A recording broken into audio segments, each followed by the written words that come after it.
Hi అందరికీ welcome to Renu's chit chat channel. మీకు ఇవాళ మహారాణి చికెన్ చేయడం చూపిస్తున్నాను. ముందు చికెన్ని నీట్గా కడుక్కొని దాంట్లో 2 స్పూన్స్ సాల్ట్ వేసుకోండి. తర్వాత 1 స్పూన్ మిరియాల పొడి వేసుకోండి. మంచిగా కలుపుకోండి. తర్వాత అల్లం వెల్లిగడ్డ పేస్ట్ వేసుకోండి. నా ఛానల్ని లైక్ చేయండి, షేర్ చేయండి, గంట సింబల్ మీద నొక్కండి, కమెంట్ పెట్టండి. మంచిగా కలుపుకోవాలి. కలుపుకొని ఒక 10 నిమిషాలు పక్కకు పెట్టుకున్న తర్వాత కాజు, బాదం, ధనియాలు మళ్ళీ కస్తూరి మేతి 4 కలిపి గ్రైండ్ చేసి పెట్టుకోండి. నెక్స్ట్ ప్యాన్ పెట్టుకొని నూనె పోసుకోండి. 2 టేబుల్ స్పూన్స్ ఆయిల్ పడుతుంది. తర్వాత జీలకర్ర వేసుకోవాలి.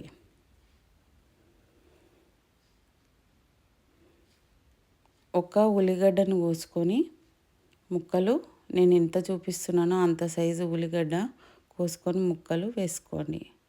1/2 కేజీ ఉంటుంది చికెన్. ఆ చికెన్కి ఇంత ఉల్లిగడ్డ సరిపోతుంది.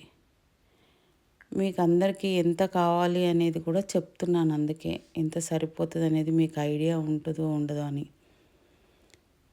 చికెన్ని అందులో వేసి వేపుకోండి మంచిగా. మూత పెట్టి ఒక 10 నిమిషాలు కలుపుకున్న తర్వాత మూత పెట్టి 10 నిమిషాలు ఉంచిన తర్వాత మళ్ళా తీసి కలుపుకొని పసుపు వేసుకొని కలుపుకోండి. నా ఛానల్ని మీరందరూ లైక్ చేయండి.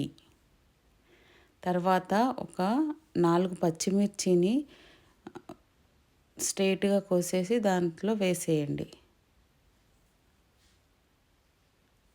గరం మసాలా పొడి 1 స్పూన్ వేసుకోండి. మంచిగా కలుపుకొని మూత పెట్టుకోండి.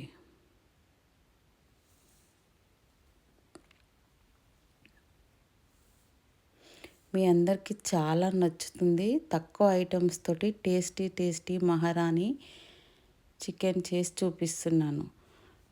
మళ్ళీ మీరు నెక్స్ట్ వెంటనే మూత తీసిన తర్వాత కొత్తిమీర, పుదీనాను ఫస్ట్ వేసుకున్న తర్వాత కొత్తిమీరని కూడా వేసుకోవాలి. పుదీనా వేసుకున్నాక ఒక 5 నిమిషాల తర్వాత కొత్తిమీరని వేసుకోండి.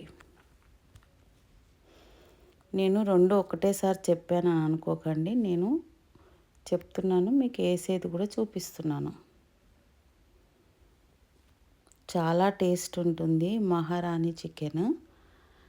అరే, మేము ఇలాంటి చికెన్ ఎప్పుడు చేసుకోలేదేంటి అని అనుకోవాలి మీరు. మీ ఫ్రెండ్స్ ఎవరైనా తిన్న వాళ్ళైనా కానీ చాలా బాగుంది అని మాకు కూడా చెప్పండి అని అడుగుతారు వాళ్ళు. మీరు మనము మిక్సీ చేసుకొని పెట్టుకున్నాం కదా, ఈ గ్రేవీని అందులో పోసేయాలి.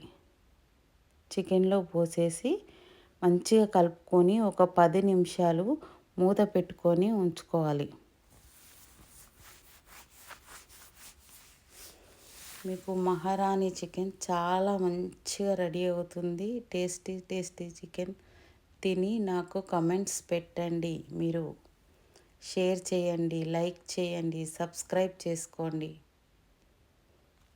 ఎంత బాగుంది చూసారు కదా, చాలా మంచిగా ఫ్రై అయింది. ఇంకా మీరు ఎక్కువ ఐటమ్స్ ఏమీ వేయాల్సిన అవసరం లేదు. మీకు మహారాణి చికెన్ రెడీ.